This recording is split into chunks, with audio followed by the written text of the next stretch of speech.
Mateus 19, versículo 16 e em Lucas 18, versículo 18, vamos ver a história do menino rico que procurou Jesus, perguntando a Jesus o que ele precisava para entrar no reino dos céus. Jesus falou dos mandamentos, ele disse que já cumpria desde a mocidade, e aí Jesus fala, tá te faltando ainda uma coisa. Pegue tudo que você tem, vende e dê aos pobres. Depois vem e me siga. Ele se entristeceu e foi embora. E Jesus fala que em verdade eu vos digo que um rico não entrará no reino de Deus. Continuando nos versículos subsequentes, os discípulos, depois de Jesus ter declarado que um rico não pode entrar no reino de Deus, e aí os discípulos falam, então quem pode se salvar? Ou seja, assim, então ninguém vai se salvar dessa forma. E aí Jesus fala assim, aos homens isso é impossível, mas a Deus tudo é possível. Ou seja, aos olhos humanos é impossível, mas para Deus é possível. Eu quero que vocês observem que o rico fazia tudo, o menino rico. E ele cumpria a regra pela regra, né? Ele cumpria a regra. Mas o que faltava nele? O interior dele. Jesus não poderia acessar o interior dele. Deus não acessaria o interior dele, porque ele era apegado. O que Jesus queria, o que Deus quer, é que o apego impede que Jesus entre e guie uma pessoa. O orgulho também. Ele preferiu as riquezas do que largar tudo e seguir Jesus. Então ele não estava pronto. Ele não queria Jesus. Ele não queria o reino de Deus. Com a boca ele declarava que queria o reino de Deus, mas com a vida ele não queria. Os desejos dele não estavam para Deus, mas sim para o mundo, para as riquezas, para as coisas. Jesus fez ele olhar para dentro dele, o que verdadeiramente importa. Ele seguiu os mandamentos, mas e dentro dele? Estava permissível a ação de Deus? O amor de Deus? Ele amava Deus ao ponto de confiar tanto, de largar tudo e segui-lo? Não. Tanto que ele foi embora. No livro de João, no capítulo 6, versículo 22, a gente vai ver que Jesus já tinha alimentado a multidão. E aí essa multidão seguiu Jesus. E aí Jesus falou, vocês me seguem não é pelo que eu fiz, não é pela multiplicação dos peixes, do pão e pela palavra que eu dei, pelos milagres que eu fiz, mas para encher a barriga, é pelo que eu te dei. Vocês querem comer de graça. Tanto é que eles falam, mas Deus alimentou Moisés no deserto e os nossos pais com o maná. Ele queria que Jesus fizesse a mesma coisa, ficasse alimentando eles, né? E aí Jesus fala, trabalhai não pela comida que perece, mas pela que dura eternamente, até a vida eterna, que o Filho do Homem lhe dará. Nos versículos subsequentes, Jesus está falando do corpo e do sangue que ele vai entregar e que a verdadeira comida é a verdadeira bebida, que a carne dele é a verdadeira comida e o sangue dele é a verdadeira bebida. Onde é que eu quero chegar com tudo isso? Eu quero que vocês observem que Jesus aqui, a todo momento, com eles, está falando sobre o reino de Deus, sobre o alimento que verdadeiramente traz a salvação. Jesus está falando para eles sobre a salvação, sobre a vida eterna. E eles estão olhando só pela comida, pelo alimento que Jesus pode dar de graça para eles, igual o pessoal do deserto foi alimentado. Eles estão falando de forma física, assim como o rico, olhando sempre pelo mundo, pelas coisas físicas, materiais, pelo que eles veem, pelos que eles podem tocar, pelos que eles podem ter controle.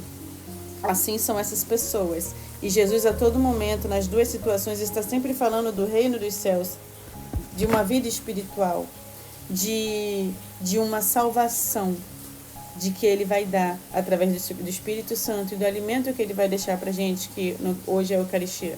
Nos dois casos, tanto o rico quanto essas pessoas não procuraram Jesus porque realmente queria a vida eterna. Eles estavam procurando Jesus por pura vaidade. No segundo caso, essas pessoas queriam ser alimentados de graça. A todo momento, Jesus está falando uma coisa e eles falando outra. No segundo caso, eles também perguntam, o que podemos fazer para participar da obra de Deus?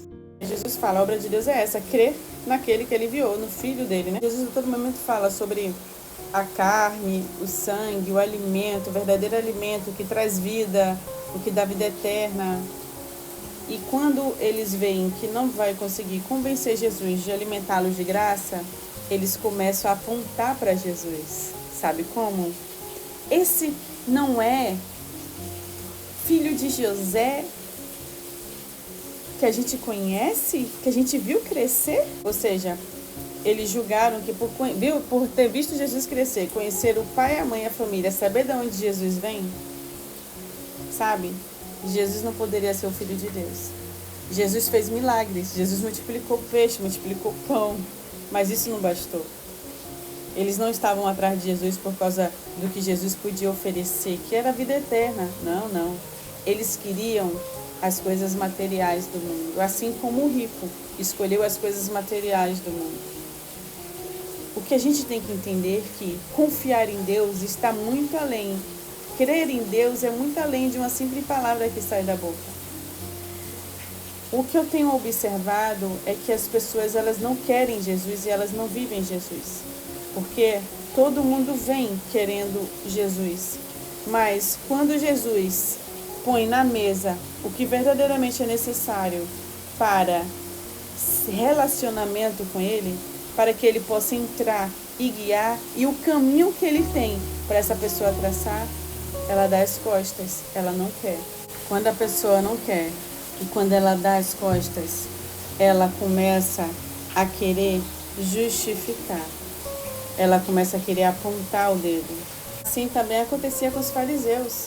Eles iam até Jesus para fazer perguntas que para Jesus tropeçar, para pegar Jesus em uma curva, para poder envergonhar Jesus. Então eles manipulavam situações, palavras. Começava a perguntar a Jesus coisas que fizessem tirar a credibilidade de Jesus. Os fariseus faziam muito isso. Então as pessoas começam a buscar Jesus, mas elas dão um limite. Elas chegam a um certo ponto, elas limitam Jesus, porque elas não querem entregar, elas não querem abandonar, elas não querem deixar o mundo. Elas querem continuar vivendo as mesmas coisas, praticando as mesmas coisas, dando várias justificativas para não viver Jesus. Viver Deus, gente, é confiar cegamente. Cegamente. E estar disposto a viver o que Ele tem. Quando Jesus fala para o jovem rico, em que para Deus tudo é possível, mas aos olhos humanos nada é possível, é isso que Jesus está falando. Quando você confia em Deus e quando você entrega a sua vida a Ele de forma verdadeira, você não tem medo do amanhã, você não procura justificativas e nem explicações para as coisas de Deus, você não procura desmistificar a verdade e manipular para poder encaixá-la na sua vida. Deus é assim, ou você vive ou você não vive. Não tem meio termo. Eu não posso continuar a mesma vida e do mesmo jeito e dizer que vivo Deus. Para eu viver Deus, eu tenho que ter mudado de vida. Eu não posso estar vivendo as mesmas coisas que o mundo inteiro vive e dizer que vivo Deus. Eu não posso estar praticando as mesmas coisas e dizer que eu vivo Deus. Eu aprendi. E cada dia que passa, eu abandono sim, tudo que eu posso. A cada dia eu vou abandonando um pouco mais, eu olho para trás e eu vejo, meu Deus, quanta coisa eu larguei. E não é eu que faço, e não é eu que desejo isso. É Deus que bota esse desejo em mim, é Ele quem me mostra, Ele é quem faz. É por isso que para Deus tudo é possível. Aos olhos humanos, quando vocês olham, meu Deus, que loucura.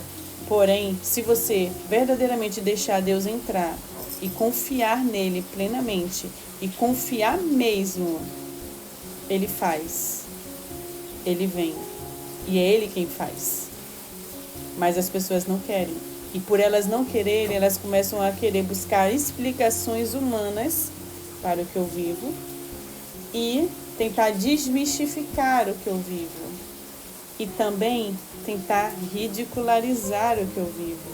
Muitas vezes até apontando para algumas questões, para tentar justificar as questões delas.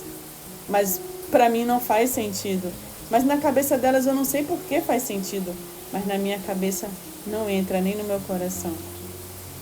Porque para mim tudo é Deus, para mim nada. Eu vivo de uma forma que tudo que acontece verdadeiramente é Deus, e para mim é inexplicável. Mas as pessoas tentam procurar uma explicação porque elas não acreditam e não confiam em Deus. E para mim é somente Deus, porque eu não faço nada. E é difícil essas pessoas acreditarem que eu não faço nada. Mas eu que vejo, para mim, tá ótimo. Tento passar isso para todos, mas é muito difícil porque as pessoas não querem Deus. E eu estou começando a aceitar, porque as pessoas não querem. Quando a gente não quer Deus, a gente simplesmente não quer abandonar o que a gente acredita. Para viver Deus, você tem que abandonar tudo que você é, tudo que você pensa, tudo que você acredita e tudo que você acha, tudo que você já viveu e tudo que um dia você acreditou. Você tem que se abandonar. Lembra? Abandone a si mesmo e me siga. Você tem que abandonar as suas verdades, as verdades que são apenas suas. Porque para a verdade de Deus entrar no seu coração e você verdadeiramente viver essa verdade, você tem que abandonar as suas verdades. Você tem que assumir a verdade que é dele. E eu vou te dizer, é o melhor caminho. E eu não me arrependo.